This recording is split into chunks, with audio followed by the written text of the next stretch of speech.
Okay, we're going to talk about interference and diffraction. That is how light interferes with itself. This picture here is showing an example, but we'll get to that in a few minutes. First, we need to talk about what it means to be coherent. Now, if you're talking about the teacher being coherent or incoherent, what would that mean?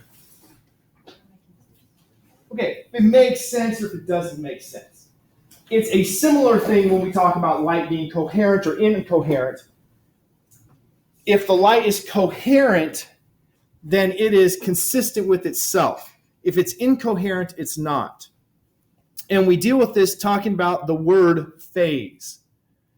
For our purposes, the word phase is most easily understood by simply talking about a wave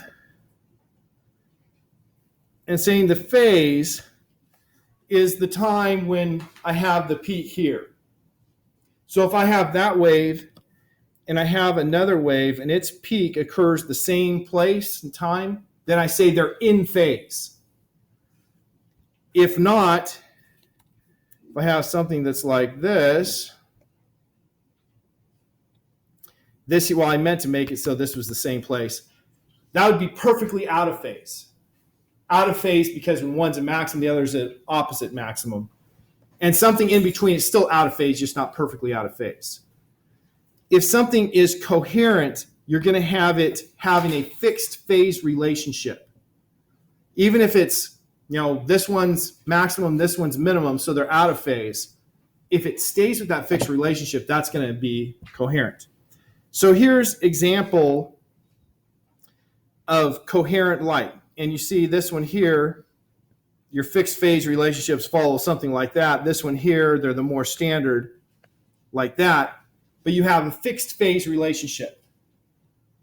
If it's incoherent, then I'm going to have just random different phases. All real waves are somewhere between perfectly coherent and perfectly incoherent. If we take this laser, you see the little spot from the laser here?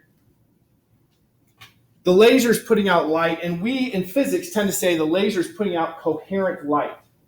The light is coherent, that means that the waves are all going like this together. The reason it's coherent is actually really interesting. The way a laser works, laser is an acronym. Stands for light amplification through stimulated emission of radiation. We'll be studying this later on, but essentially light comes and causes more light to occur that's in phase with it. So lasers, by the method of forming light, producing light, should be in phase. But the thing is, you can have another light beam start all on its own, and that light beam that starts all on its own won't be fixed with the other ones. And so something like this is a helium-neon laser, Heine laser. 632.8 nanometers is its wavelength. Very precise. It has what we call a wave train, a distance that is coherent. That's, if I remember right, 86 kilometers or something like that. It may be 86 meters. Does it really matter? What's the wavelength? 632.8 nanometers. If it's coherent for more than a meter, then for the vast majority of the time, it's all coherent. The only time it's not is when it's changing from one train to the next. So we consider that coherent, even though it's not perfectly coherent. You will find moments where it's not coherent. Why do I have the laser out? It's not to show you the little dot. It's to show you things that happen with coherent light going through slits. So when I have coherent light and it goes through different paths, then I can have the light interfere. What do we mean by interfere? Well, let's just go to the next slide. Here's a picture for a Michelson interferometer. You start with a laser source, and then that light goes and it hits a 50% mirror. So we start with the laser source. Is that coherent or incoherent? Coherent. That's an important part of this. So we have that coherent light. It hits that beam splitter, the 50% mirror. Half the light goes straight through on what is labeled as D1. Half the light goes at a 90-degree angle on what's labeled as D2. Now, if D1 is exactly equal to D2, when they come back to this point, they will have gone through the same number of wavelengths. But what are the odds of those two distances being exactly the same? They're negligibly small. So we can say with pretty good certainty, those aren't exactly the same length.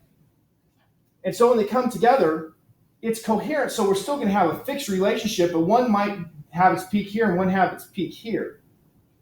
And so when they add together, the electromagnetic fields add together. And so we're going to be adding these two sine waves to get something that's the sum of the two. So if the two sine waves are like this and like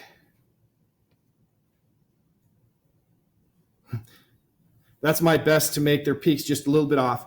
When I add those up, what am I going to get?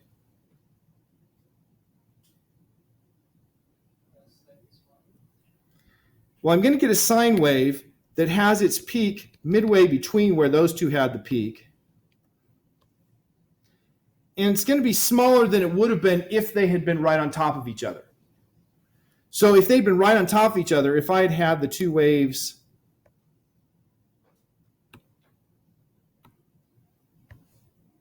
okay, that's the same color, but if they were like this, it would have added up to double the amplitude.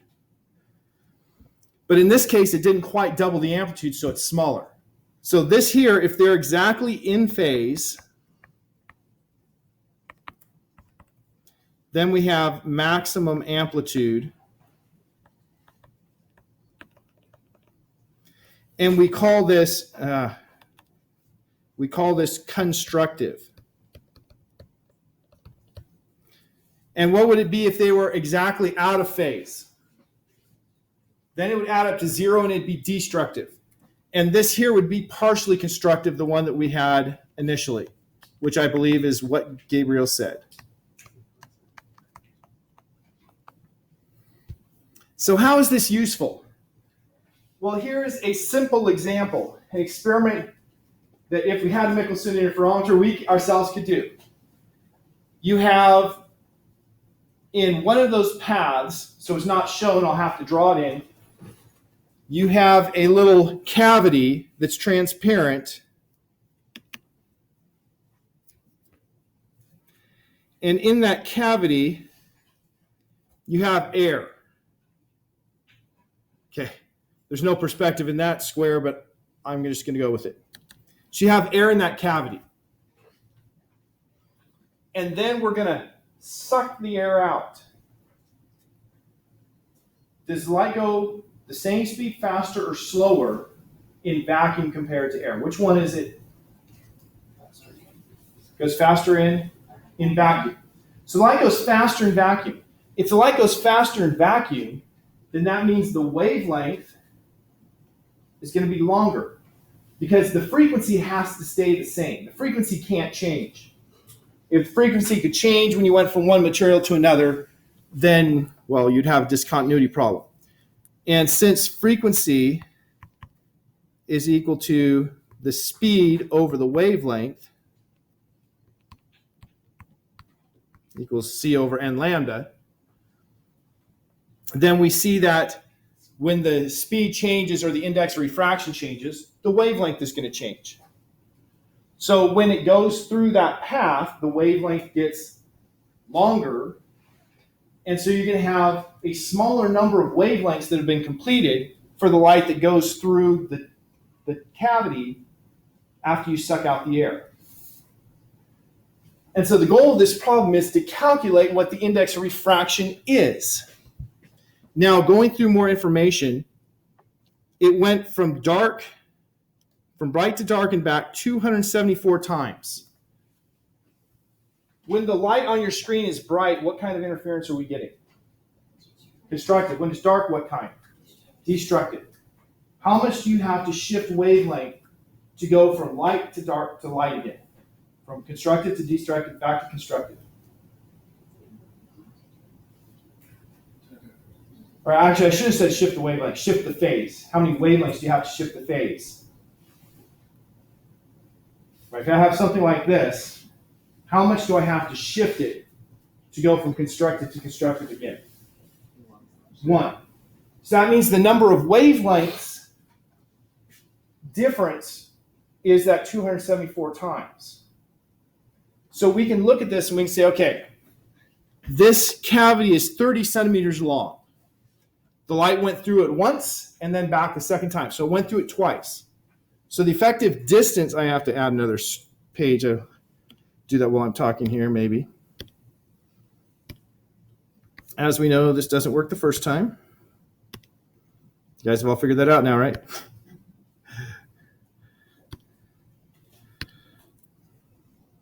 Okay, so we have an effective length here of 60.0 centimeters. And we had the number of wavelengths that fit in there.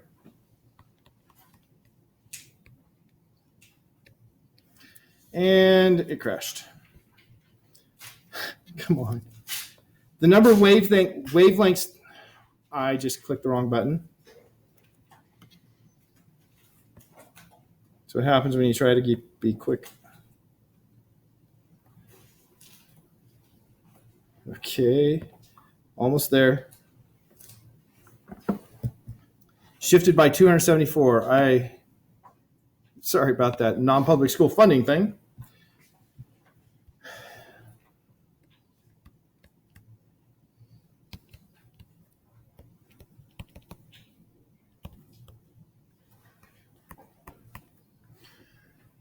And the question asked me to find the index of refraction. Now, most reasonable people would say, I don't know how to find the index of refraction in this problem. Can anybody see their way to how you might do this? Truthfully, I did this on Friday, so I didn't practice this morning. We'll hope I still remember. Can anybody see their way through this?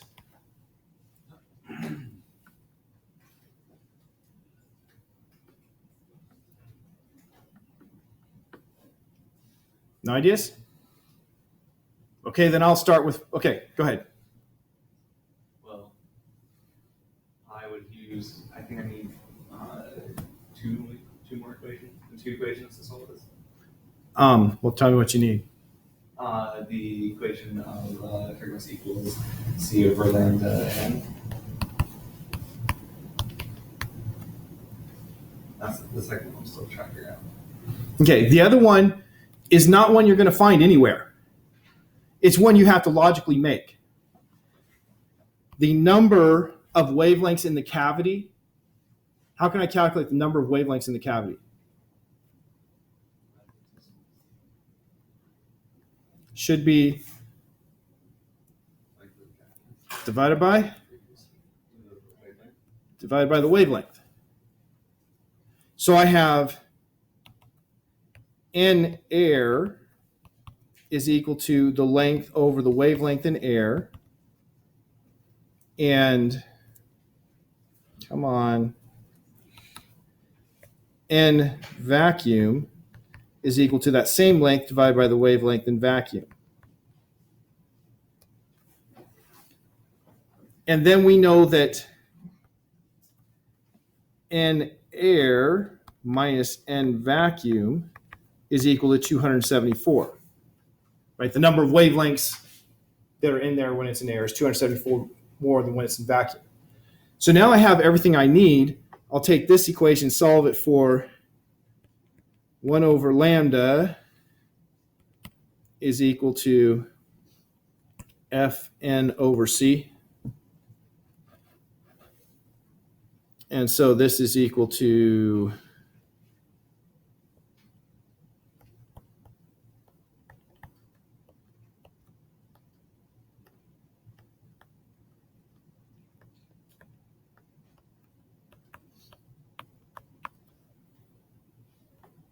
and now I'm pretty much done. Now I just take, well, the LF over C is constant everywhere. So I'll divide it from both sides, and I have N air minus N vacuum is equal to 274 times the speed of light in vacuum over my length times my frequency. Now, you know what I don't know? the frequency, but I can calculate it. And you know how I calculate that? I go back to my initial equation that says frequency is the speed of light over wavelength. And so I'm just going to put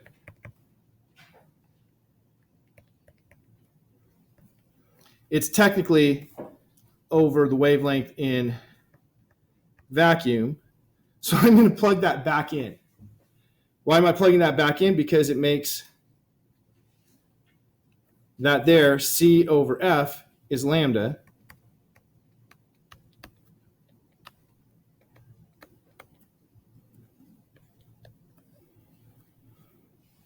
And so now we just take 274 times the wavelength.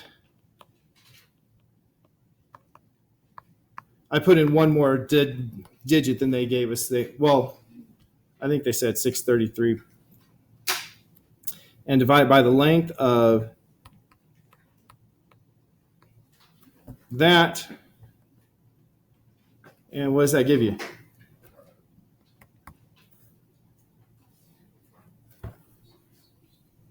Remember now it's 10 minus 9. Yeah, that's right. Why do you only need the lambda in the vacuum? Because n is 1 in vacuum. Okay. I get 2.89 times 10 to the negative 4. 2.89 times 10 to the negative what? 10 to the negative 4. Okay. I thought you said 40th, and I was like, well, no. No, you don't. Negative 4. Yeah, negative 4th. Right, that's why he got the negative 4th. So that means n air is equal to n vacuum plus 2.89 times 10 to the minus 4th, which is 1.000289. And that's what it is. Well, they may have chosen numbers a little bit off, but that's essentially what it is. So that's using interference with a Michelson interferometer. Question from... Can you go back to that real fast, the math there? What did you subtract to get that number at the end there? What did I subtract where? Scroll on a little more. Yeah, get the final. Okay, so this was n air minus n vacuum. Yeah. So I added n vacuum to both sides. Okay. And n vacuum by definition is 1. Right, so that's a definition. There's no other way to justify that. Yeah. Okay, how is an interferometer used? Well, you can use it in a number of different ways. We had some students who talked about making a hologram for their project. Holograms are making interference patterns. And you record the interference pattern, and because light works the same way forward and backward, if we shine light through that interference pattern, it reconstructs the object that was used to make that interference pattern. So that's how a hologram actually works. Have you guys heard of LIGO? LIGO is an experiment which had some amazing and astounding results at the beginning of the school year. They, for the first time, detected gravitational waves. And what are they doing? They're using an interferometer. But their interferometer has legs that are over a kilometer long, because the theory is when a gravitational wave passes through, it's going to distort the space-time continuum. That is, it's going to make lengths get larger or smaller. And so they're looking for the changes in the lengths of those arms due to a gravitational wave. And yeah, they believe they found something, which is amazing. Using an interferometer. Okay, now, thin films are very cool. There's a thin film. You guys have all seen these, hopefully played with them in your lifetime. This a familiar thing? What in the world's going on?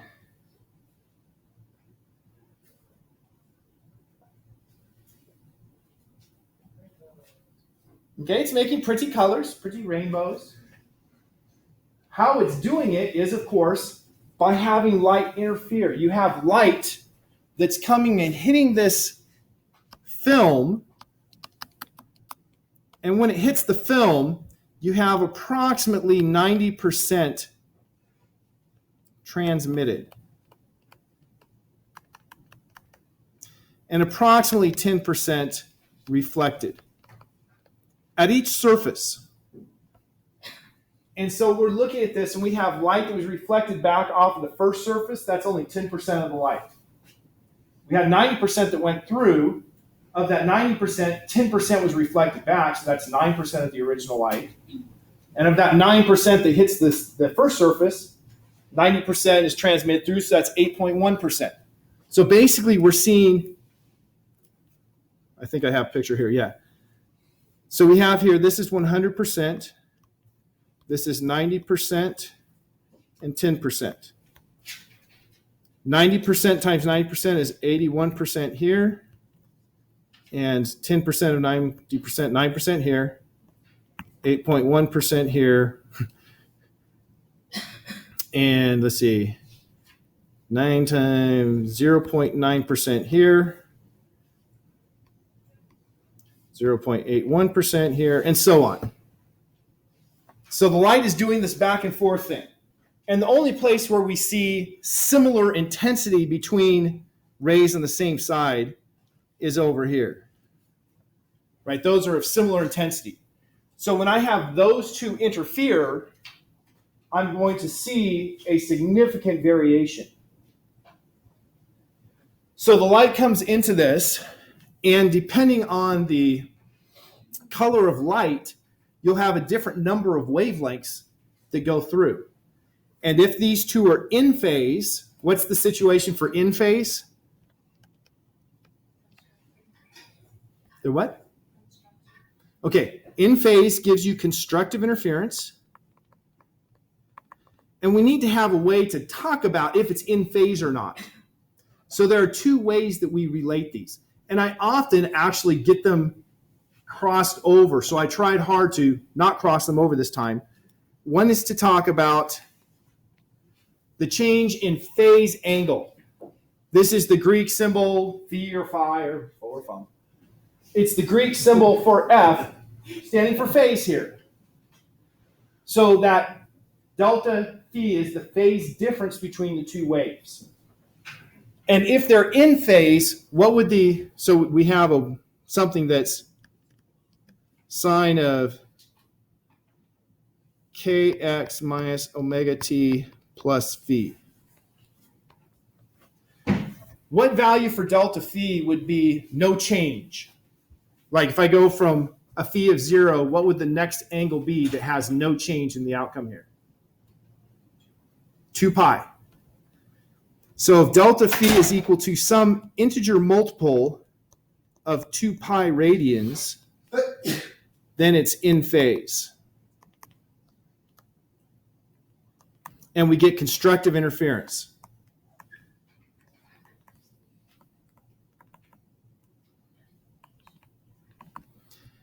Now, the other way we can look at this is the path length. We have two path lengths. And if the path lengths differ by an integer multiple of wavelengths, they'll also be in phase.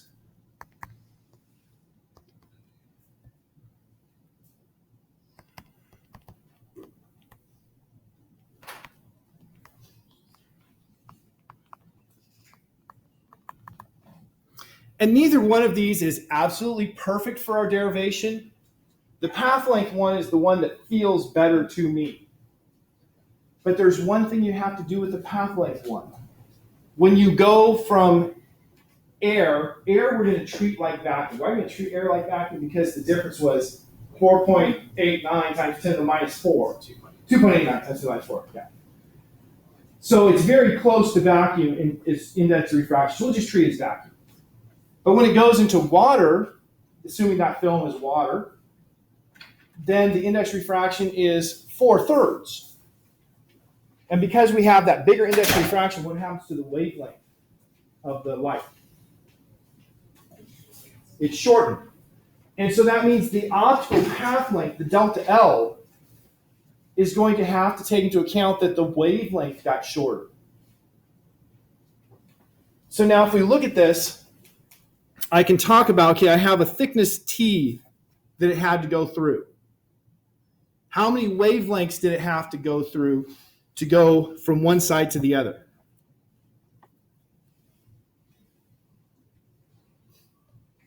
I'm going to put a 2 right off the bat because it has to go both directions. So how many wavelength difference did it have?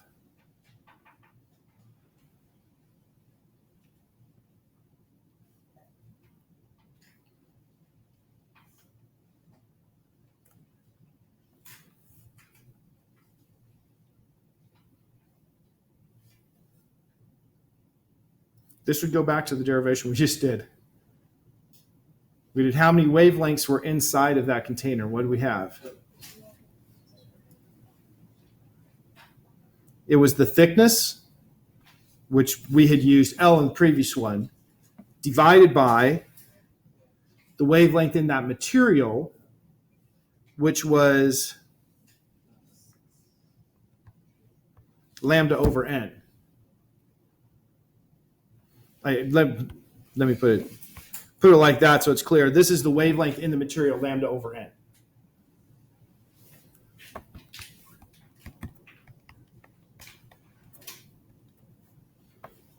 And so it had to go through 2 of those, one time through, one time back, the thickness divided by lambda over n.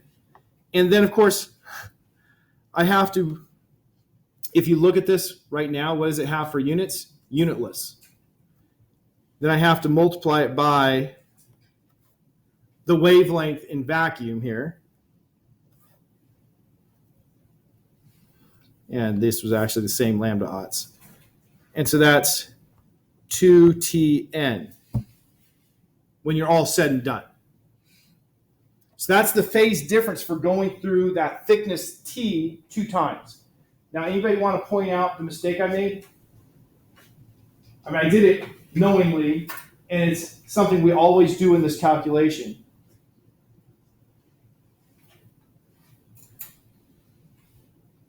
I said that the path length was thickness T, but in my picture it's not. In my picture, T is horizontal and it also went down. One of our conventions for doing this calculation is that we draw our picture with a vertical offset so that we can distinguish the ray going this way from the ray going that way. But in practice, for these 2 rays to interfere with each other, they have to be on top of each other. Right? I can't have one light right here and one light right here and have them interfere. They have to be on top of each other. And so in practice, it went straight in and came straight back out if they're going to interfere. So in practice, my calculation is correct. It's my picture that's actually drawn incorrectly to make it easier for me to visualize. So when you're doing this, say it comes to a test and your mind goes blank. Well, if your mind goes blank, I guess you won't remember this, but we're treating it as if it's going normal in, normal back. So that's my path length difference. And so I'm going to have 2 rays. This one here had a single reflection. And so this one, I've got to erase things to make it so I can. This one's going to have delta L1 equals, this one below is delta L2 equals. Delta L1, the difference in the length of the light that bounces here and comes out, and the one that goes here and bounces out, is just going to be that 2Tn that we did, right? So I'm going to put 0 for the path length difference between this point and this point. And here I have 2Tn for the path length difference between this point and this point. But there's one more thing that we have to worry about. And that one more thing is the reason that on the test you won't have an equation for thin film interference. Because there are 4 different ways the problem can play out. There are only 2 answers, but 4 ways they can play out. And so what's the point of having 4 different equations for you with 2 different outcomes when the goal is for you to understand what's going on and be able to think through the concepts? So here's the thing that's remaining. And we start with the clicker question. What happens to a transverse wave when it's transmitted from a slower to a faster wave speed string? So that is I have two strings tied together, and it goes from a slower to a faster. So this first one is going to be a big fatty, so it's slow. The second one will be a little one, so it's faster. The wave's traveling that way.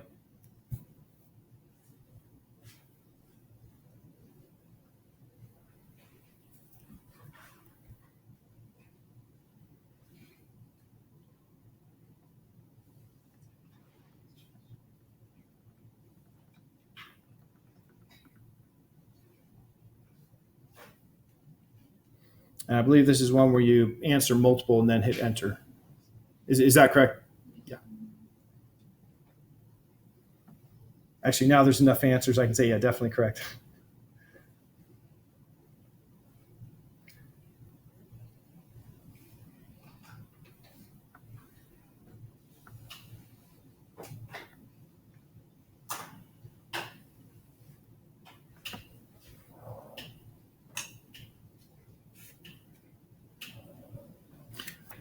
Okay, Gabriel, it's up to you.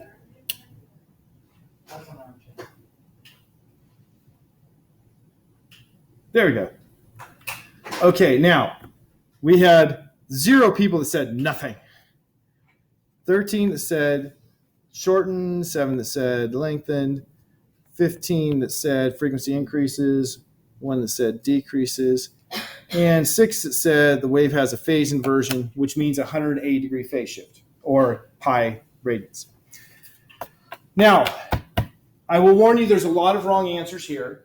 And so your answer here, when I call on you, may be a wrong answer. Don't feel bad. So Larissa, what was your most confident? Not all answers you may have chosen, but your most confident one and your reason why you were most confident in that. My most confident was D, and because it gets faster, it moves faster, which is basically the definition of frequency. D. Oh, D. Okay. I heard B. I was like, I don't. Okay.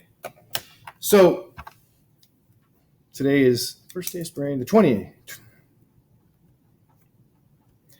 Okay, now your answer, it turns out, is wrong. Like I said, don't feel bad about that. There's a lot of wrong answers here. You chose the one with the biggest group, and it's wrong. So why is that wrong? Right? 3/4 of us got this wrong. I hope no one feels disappointed in that. If I have these two pieces of rope tied together, and I have, let's say, 1 hertz on this side and 2 hertz on this side, then I'm going to have it go. But they were tied together. It can't do that. For it to be tied together, they have to be going up and down at the same rate at the knot. And so the only way that the knot can stay together is if the frequency is the same on both sides. So there is no frequency change. So both of those answers that have to do with frequency have to be wrong unless the knot breaks.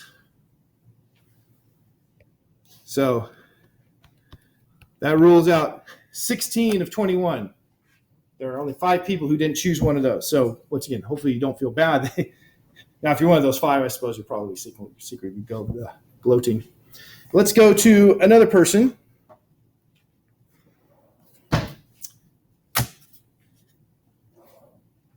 Yeah, choose another one. Jonathan. I said B. The transmitted wavelength is shortened. Okay.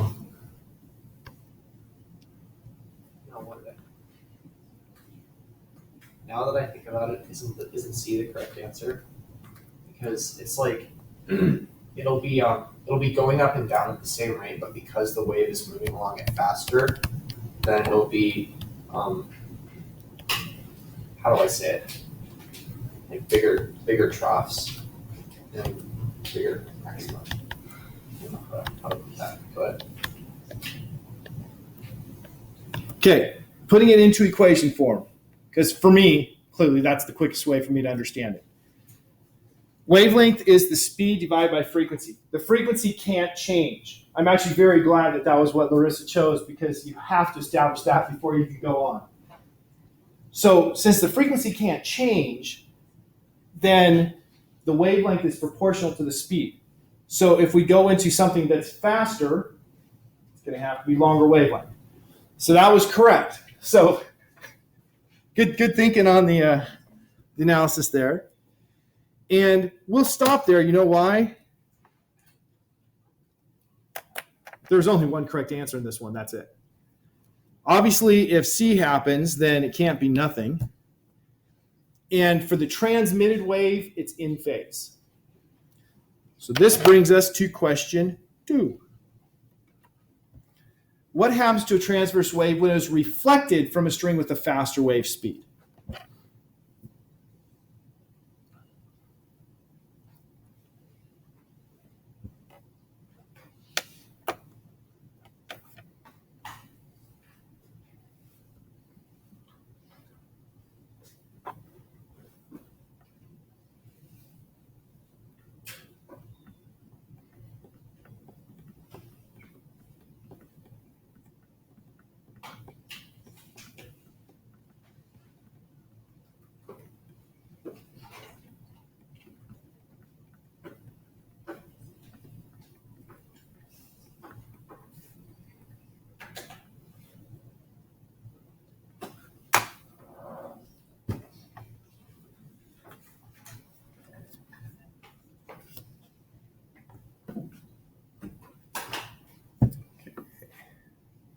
All right, we're all in.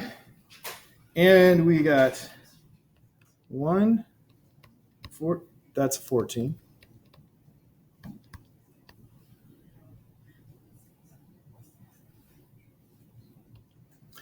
And I can't tell what the last one is. Somebody tell me what it is. It's off the screen.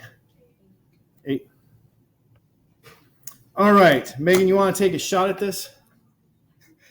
I know the obvious answer is no, I don't. Well, I said E just because that was reflected, so the wavelength is. I don't know. Okay. When it's reflected, you got a question? Or clarification? Okay. When it's reflected, it's going to stay in the same material.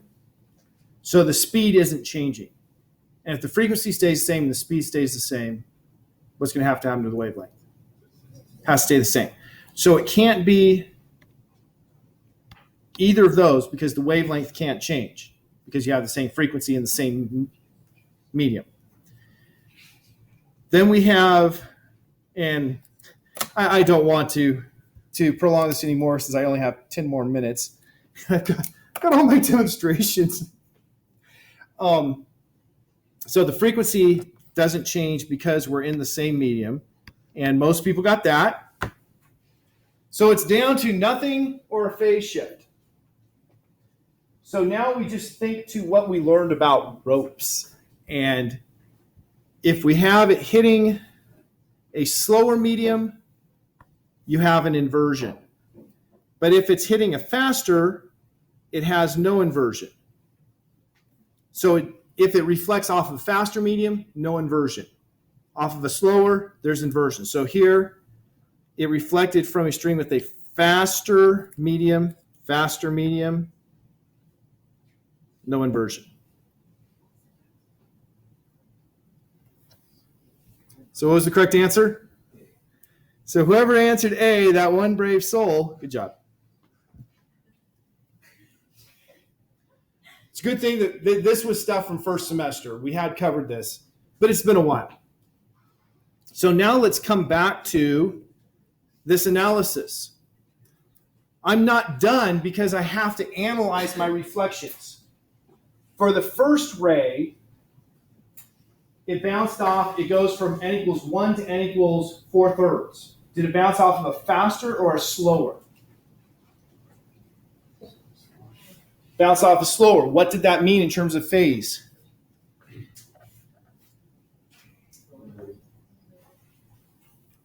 Let's go to the picture.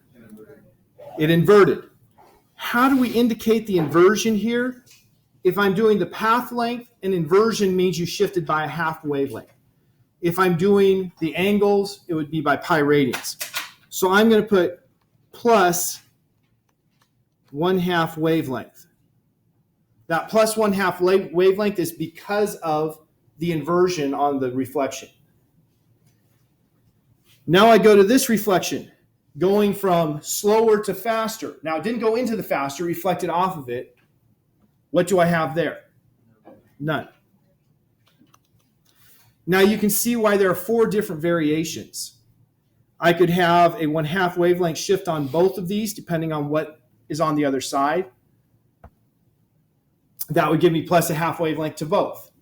I could have, nothing on both, depending on the materials, be giving 0 on both. I could have 1/2 on one and not the other. 4 different options. To analyze if it's constructive or not, we have our condition of that for constructive. So delta L is delta L2 minus delta L1. So that's going to be 2Tn minus 1/2 wavelength. And for constructive interference, I'm just going to throw this over here so it's not in the way. Make it smaller as well. So for constructive interference,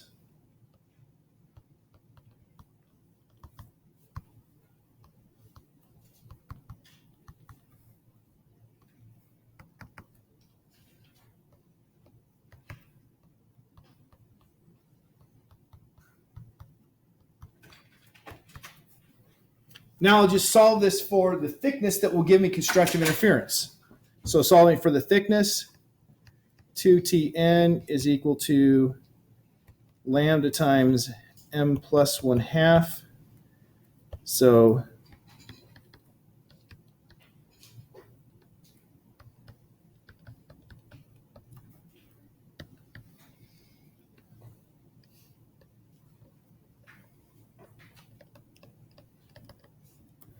for constructive interference, I need the thickness to be the wavelength of the light divided by 2 times index of refraction, all times m plus 1/2. What in the world is m?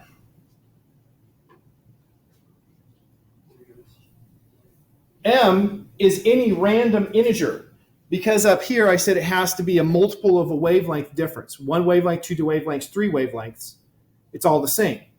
So m is any integer. Could be positive, could be negative, could be 0. And so I can say, then the thinnest thickness that will give me constructive interference for wavelength lambda is going to be when that thing in parentheses m plus 1/2 is the smallest positive value. What value of m gives me the smallest positive? 0. So I put in 0. If, when we went through, up here I'd chosen to say minus 1/2 wavelength, that would have been perfectly legitimate. And if I put minus 1/2, then I would have had here a plus 1/2 in this equation, and I would have had m plus 3/2. Is that right? No, I would have had the other way. I would have had m minus 1/2. In which case, m equals 1 would have been the m that gives me the smallest thickness. Because it's any integer, it doesn't matter. So there's nothing sacred about the m.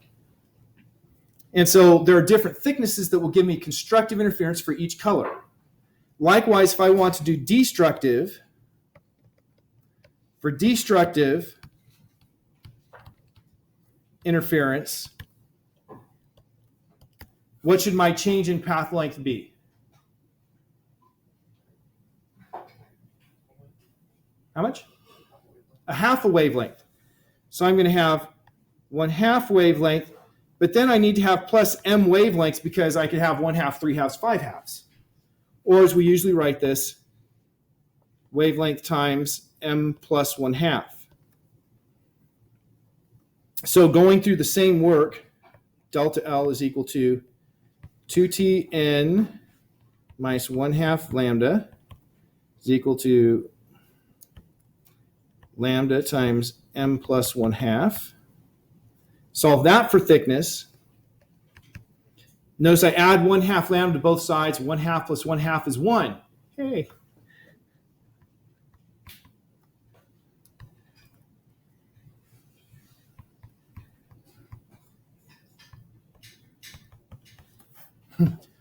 What's the smallest m that gives me a non-zero value, positive non-zero value? 0, yeah. And if I chosen a minus before, I would have had just m, no difference. So these are what gives me destructive interference. So if we look at this figure, what's happening is at the top, well, we know water is going to tend to flow downward. So at the top, the film is thinner. And we're having destructive interference down until we start to see that white. That's the first time we're getting a thickness that's appropriate for constructive interference. And then as we go down, we're getting constructive interference for different colors, so we see different colors. And one thickness could give you constructive interference for 2 colors, so you have those colors combined to give you combination colors, because, this here is not a color in the rainbow. It's a combination of colors. It is specifically green and blue, but no red. So that's what thin film interference gives us. This is a wave optics thing. It only occurs with waves because we're adding waves together. Now there are other options, and let me just start with, let me just start with some pictures. All of this is for what we've just finished doing. I should go through the problem-solving strategies and end with that. Always pay attention to what your media are. Draw your picture. So sketch the picture with the first 2 reflected rays. And even if it concerns normal incidence, that is if light is going directly perpendicular in, draw it with the offset so you can see the rays. And then label the index of refraction on each position. So in my picture, I didn't do that because it was already there. The indices of refraction were labeled in each one. And of course, I would put the numbers there. Equals 1, equals 1, equals 4/3. So I can do the evaluations of, is it going to have a phase inversion or not? Okay, next rule then, decide whether there is a relative phase difference of 180 degrees or pi radians, or what did we use for using the path length delta L? 1/2 wave. That's a wavelength, believe me. Then you find the path length difference, remembering that if the index of refraction changed, you have to shift it for that. Calculate the overall phase difference, and then apply your constructive interference and destructive interference situations. We're out of time, so we won't do this problem, and we'll do the demonstrations on, probably in lab tomorrow.